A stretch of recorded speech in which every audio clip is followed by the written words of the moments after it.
At 5:31, we start with developing news this morning. In just a few hours, Grant County will be the 8th county here in New Mexico to issue marriage licenses to same-sex couples.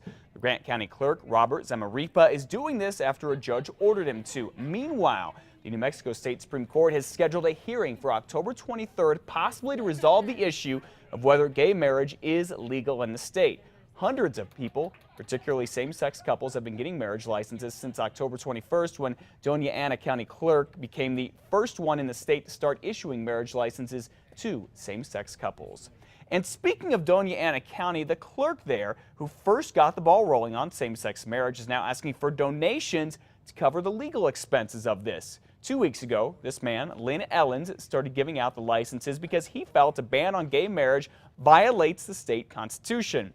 Well, last week, a group of Republican lawmakers has started suing, saying Ellens overstepped his authority. Well, now he has started a Facebook campaign to ask for donations to help pay his legal fees.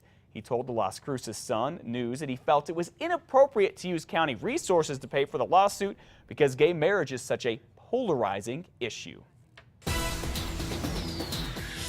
At 5:32, how do schools in Albuquerque and New Mexico get better? Well, that will be the hot topic today as the country's education chief makes a stop in the state and in Duke City. News 13's Samantha McDonald is here with a preview. Good morning, Sam. Good morning, Matt. Well, Arnie Duncan is stopping here today and several other states this week as part of a back-to-school tour. I spoke with some of our education officials here in New Mexico, and they say the meeting could help spark positive changes. Secretary Hannah Scandera tells me she has worked closely with Duncan over the years. She calls him a great advocate for students and reform. Duncan has supported our new teacher evaluations, new grading, and new Common Core. Student achievement in New Mexico has been ranked among the lowest in the nation, but we seem to be on a path to betterment. Scandera says just this past year, the percentage of 11th grade students performing at grade level was the highest the state has ever seen, with an improvement of nearly 21%. I just look forward to our conversation around ways that we can continue to work together and see real change for our state and put kids first behind politics. Scandera tells me the way to keep pushing our students to succeed is to continue raising the bar and to assess improvements with more than just test scores. Matt, back to you. Well, thank you, Samantha. Another big step for Albuquerque schools. Graduation rate from 2011 to 2012, it improved from 63% to 73%. Well, soon, Central New Mexico Community College could have the names of people and companies plastered on buildings on all of its campuses. The college is selling the naming rights to 300 buildings to raise scholarship money. CNM Foundation helps student programs with scholarships, which is what Lisa McCullough says 100% of the scholarship or the sponsorship money will go toward. The foundation has already raised $1 million and is hoping to get $9 million more in the next 2 years. This is a great opportunity for businesses to leave a legacy in our community. CNM says it can and will take the names down if there are any major issues with them in the future, but overall says there's a lot of good that can come out of this concept. A state senator here in New Mexico has some ideas that could help with the behavioral health care system. The Albuquerque Journal reports that Senate Majority Whip Tim Keller here wants a new oversight board to approve contracts, big decisions, and more. This comes after an audit accused more than a dozen mental health and substance abuse providers of fraud and overbilling. Senator Keller plans to introduce this plan in the Roundhouse in January. Well, good news for those wanting to get on New Mexico's health insurance exchange. The cost of plans here is expected to be lower than most other states. That's according to a new study by the Kaiser Family Foundation. The study found that someone who is 40 years old would pay less for health insurance in New Mexico compared to 16 other states in Washington, D.C. The study found Maryland would be the only other state where the insurance would cost less than here. Premiums in states depend on things such as insurance regulation, market competition, and of course the actual cost of health care.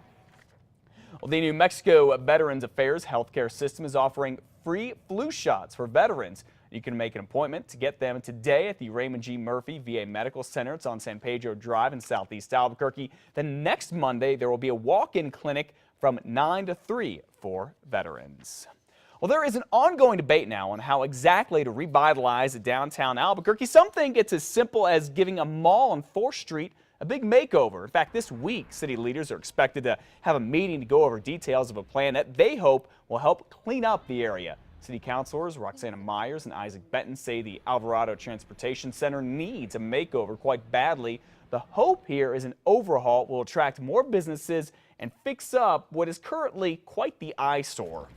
Bringing this back to a street or some kind of either a walkway, bikeway will definitely change the, what's going on down there. It will create legitimate activity, i.e. traffic, both pedestrian, bike. Two city councilors there, Roxana Myers and Isaac Benton, say the city's engineers will present their plans to the Alvarado Task Force tomorrow morning, and they should vote on it then. But even if they say yes, it's not necessarily a done deal. There's no timeline set for this project yet. The pedestrian mall first opened nearly 30 years ago. City leaders agree it's just one of many areas that need attention to attract people and companies to downtown Duke City. Well, dozens of people spent Sunday night remembering the Hema Springs firefighter who died in the line of duty. They held a candlelight vigil for Token Adams last night near Hema Springs Park. His body was found Friday underneath the ATV he rode out earlier a week before that to check on a fire that lightning started. At the vigil, co-workers and friends talked about Token's fun personality and the passion he had for his job. He's a great guy, fantastic sense of humor, great sarcastic wit, hell of a firefighter, good engine captain, and it's tough on all of us. I love the guy, and I'm going to miss him badly. That's tough. Adams is survived by his pregnant wife and a 3-year-old son. His family is still planning a memorial service. Well, students and faculty at the University of New Mexico, don't be alarmed by the alarm. At 11:02 this morning, on the nose, campus warning siren system will be tested, sounding for about 1 minute. Then there will be a pause for about a minute and an all-clear siren.